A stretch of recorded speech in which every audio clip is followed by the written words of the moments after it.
Divorce is known to have many consequences for an individual, from lower levels of social participation and economic decline to household changes and legal issues. So when married CEOs go through divorce, what ramifications does it have on their firm's overall performance? By studying the CEO data from Danish firms over a 12-year period, researchers found that CEO divorce can be associated with significant firm underperformance, but only under specific circumstances.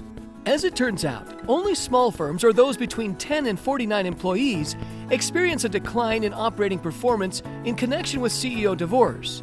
However, medium-sized firms do not seem to exhibit the same adverse performance effects, as these larger firms may have more executives and support around their CEOs to pick up the slack during a CEO divorce. Firms in high-growth industries also experience more declines when CEOs get divorced versus firms in low-growth industries. This may be because demands on CEOs in high-growth industries are greater, and that these demands may not be delegated or easily shared by the CEO. Lastly, firms with divorcing CEOs that have children also tend to experience declines in operating performance.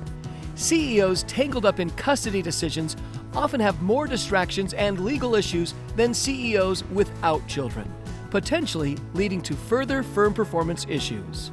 Wonder how CEO divorce may affect the operating return on assets of an organization? If so, you may want to read this paper.